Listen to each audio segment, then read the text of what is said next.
ఇక మీరు వెళ్ళొచ్చు ఇన్స్పెక్టర్ గారు అని దాత్రి చెప్పటంతో, అలాగే మేడం మీరు కోర్టులో ప్రొడ్యూస్ చేయండి అని ఇన్స్పెక్టర్ వెళ్ళిపోగానే దాత్రికి, కేదార్కి, కౌశికి దండం పెడుతూ ఉంటుంది. అయ్యో వదిన ఏంటిది అని దాత్రి కౌశికి చేతుల్ని పట్టుకుంటుంది. మీరు నా కోసమే ఈ ఇంటికి వచ్చారు జగదాత్రి, ప్రతి విషయంలోనూ నన్ను కాపాడుకుంటూ వస్తున్నారు, మీకు ఏ విధంగా రుణం తీర్చుకోవాలో అర్థం కావటం లేదు అని కౌశికి మళ్ళీ దండం పెడుతూ ఉంటుంది. అయ్యో అక్క అలా మాట్లాడకు, మనమంతా ఒకటే అని కేదార్ దాత్రి కౌశికి చేతుల్ని పట్టుకొని ధైర్యం చెప్తూ ఉంటారు. దాత్రి అయితే కౌశికిని హగ్ చేసుకొని మరీ ధైర్యం చెప్తూ ఉంటుంది. లాస్ట్ మినిట్లో ఆ జగదాత్రి కేదార్ సాక్ష్యాలు తీసుకువచ్చారు, లేకపోతే ఈ పాటికి ఈ సామ్రాజ్యం అంతా మన చేతుల్లో ఉండేది అని నిషి అంటూ ఉంటే, పోనీలే అమ్మి ఇంకో అవకాశం రాకపోదా, ఈ సామ్రాజ్యం మన చేతుల్లోకి రాకపోదా అని వైజయంతి అంటుంది. అయినా నాకు ఒక విషయం అర్థం కావటం లేదత్తయ్య, వీళ్ళు ప్రతిసారి కూడా లాస్ట్ మినిట్లో సాక్ష్యాధారాలు ఎలా తీసుకురాగలుగుతున్నారు, ఏదో పోలీసుల్లా తీసుకువస్తున్నారేంటి అని అని ఏంటి యువరాజ్ ఏమీ మాట్లాడవేంటి అని నిషి అంటే, ఆ కేదార్ గాడు నిజంగానే పోలీస్, ఈ విషయం మీకు తెలిస్తే నేనైపోతాను అని మనసులో అనుకుంటూ, అదే నాకు అర్థం కావటం లేదు అని యువరాజ్ అంటాడు. అబ్బా రోజంతా పనిచేసి వచ్చి ఇలా బెడ్పై వాలిపోతే ఆ వచ్చే నిద్ర ఉంటుంది చూడు, ఎంత బాగా ఉంటుందో. అయినా నా భార్య మనేంటి ఇంకా పాలు తీసుకురాలేదు, పాలు తాగితే కానీ నాకు స్లీప్ రాదు అని కేదార్ అనుకుంటూ ఉంటే, కేదార్ మొబైల్కి మేఘన ఒక ఫోటో పంపించి ఉంటుంది. ఏంటి ఈ తింగర్ బుజ్జి ఫోటో పంపించింది, పాటలు పాటలుగా చూస్తే ఈ తింగర్ బుజ్జి కూడా పర్వాలేదు, బాగానే ఉంటుంది, పోనీలే ఒక లైక్ ఇద్దాం అని ఆ ఫోటోకి లైక్ చేస్తాడు. దాత్రి కిచెన్లో పాలను రెడీ చేస్తూ మేఘన పంపిన ఫోటోని తాను కూడా చూస్తుంది. ఒక్క దెబ్బతో కేదార్ లైఫ్లో నుండి మేఘన వెళ్ళిపోయింది అని అనుకుంటూ ఫోటోని చూస్తూ, ఏంటి కేదార్ ఈ ఫోటోకి లైక్ చేస్తాడా, ఉందో కేదార్ సంగతి చెప్తాను అని దాత్రి చాలా కోపంతో రగిలిపోతూ కప్పులో పాలు తీసుకువస్తూ ఉంటుంది. అప్పుడే కేదార్ బోర్లా పడుకొని కాళ్ళు పైకి పెట్టి ఆ ఫోటోని చూసుకుంటూ ఉంటే, నేరుగా దాత్రి ఆ పాల కప్పుని తీసుకొచ్చి కేదార్ కాళ్ళపై పెట్టేస్తుంది.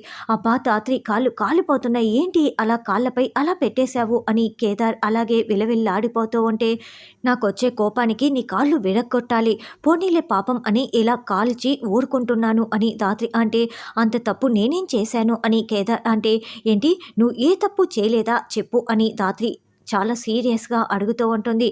నువ్వు అంత కోపంగా అడుగుతున్నావంటే ఏదో తప్పు చేసే ఉంటాను, ఖాళీగా ఉన్నావు కదా అని చెప్పి కాళ్ళు ఊపుకుంటూ నువ్వు లైకులు కొడతావా అని దాత్రి నిలదీస్తూ ఉంటుంది. అమ్మ బాబోయ్ ఒక్క లైకుకే అని కేదార్ మనసులో అనుకుంటూ టెన్షన్ పడుతూ ఉంటాడు. పోనీలే బాగుంది కదా అని కేదార్ అనగానే, అంటే బాగుందని లైక్ కొడతావా అని దాత్రి నిలదీస్తూ ఉంటుంది. అంటే అస్సలు బాగులేదు దాత్రి, పోనీలే సంతోషపడుతుంది కదా మన పిల్లని అని అనడంతో, అంటే ఈరోజు మన పిల్ల వరకు వచ్చింది, రేపు నా పిల్ల, ఎల్లుండి అసలు నువ్వెవరు వెళ్ళిపో, తను నా పిల్ల అంటావు అంతే కదా అని దాత్రి అంటే, అయ్యో దాత్రి ఒక్క లైక్కి ఇన్ని అర్థాలు ఉంటాయని నాకు అసలు తెలీదు దాత్రి అని కేదార్ అంటాడు. అయ్యో దాత్రి కాళ్ళు కాలిపోతున్నాయి, నువ్వు ఇలా తయారయ్యావేంటి అని కేదార్ అంటుంటే, అంతేలే నువ్వేం చేస్తున్నా నేను చూస్తూ ఊరుకోవాలి, ఏమీ అడగకూడదు అంతే కదా అని దాత్రి బొంగమూతి పెడుతుంది.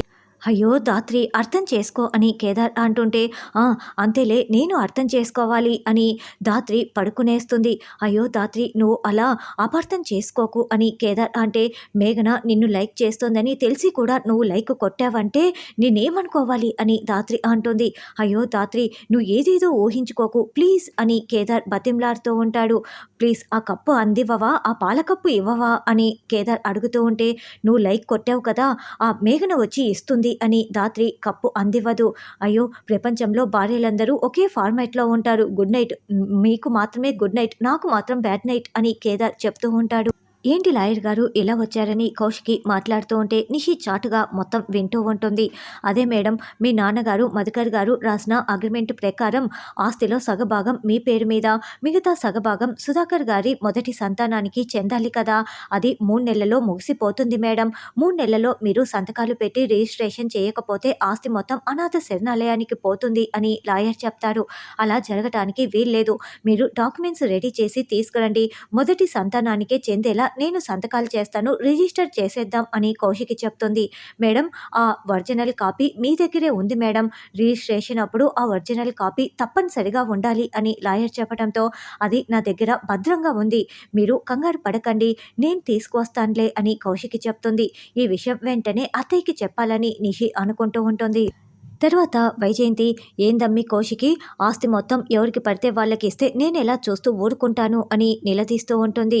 ఎవరికో నువ్వు ఆస్తి రాయాలని చూస్తున్నావంట కదా అని వైజయంతి అనడంతో, అవును మా నాన్నగారి వీలునామా ప్రకారం అదే కదా పిన్ని బాబాయ్ మొదటి సంతానానికి చెందుతుంది అని కౌశిక్ అంటే, ఈ కేదార్ పేరు మీద ఆస్తి రాస్తానంటే నేను చూస్తూ ఊరుకోను. మధుకర్ గారి ఏకైక పుత్రిక నీకు ఆస్తి, తర్వాత నా కొడుకు యువరాజ్ అంటే ఈ సుధాకర్ గారి కొడుకు యువరాజ్కే ఆస్తి చెందాలి. దారిన పోయే ఈ కేదార్కి రాస్తానంటే నేనెలా చూస్తూ ఊరుకుంటాను అని వైజయంతి అనడంతో, అత్తయ్య గారు మీరు పెద్దవారు, మాటలు కొంచెం మర్యాదగా మాట్లాడండి. కేదార్ ఏమీ దారిన పోయేవాడు కాదు, వజ్రపాటి కుటుంబానికి వారసుడు. ఈ ఆస్తి రాస్తానంటే అందులో తప్పేముంది అని ధాత్రి నిలదీస్తూ ఉంటుంది. కుదరదని యువరాజ్ అంటారు. మీరేం మాట్లాడుతున్నారని సుధాకర్ అంటే, ఇదంతా మీ వల్లేబ్బా, నువ్వు కాస్త నోరు మూసుకుంటావా అని వైజయంతి అంటుంది. ఆస్తి రాయటానికి కుదరదు, అయినా సాక్ష్యాలు ఎక్కడ ఉన్నాయి అని వైజయంతి ధాత్రి కేదార్ని నిలదీస్తూ ఉంటుంది. అవును సాక్ష్యాలు చూపించండి అని నిషి అంటే, సాక్ష్యాలు ఆధారాలు చూపించనంత మాత్రాన కేదార్ ఈ ఇంటి వారసుడు కాకుండా అవడు కదా అని ధాత్రి అంటే, లేదు మాకు సాక్ష్యాలు కావాల్సిందే. చూడమ్మీ కౌశికి, ఈయన అసలు పెద్ద తప్పు చేశాడు. మొదటి భార్య ఉందని చెప్పినప్పుడు కూడా నేను సైలెంట్గా ఉన్నాను. తర్వాత భార్య పేరు సుహాసిని అని చెప్పినప్పుడు కూడా చూస్తూ ఊరుకున్నాను.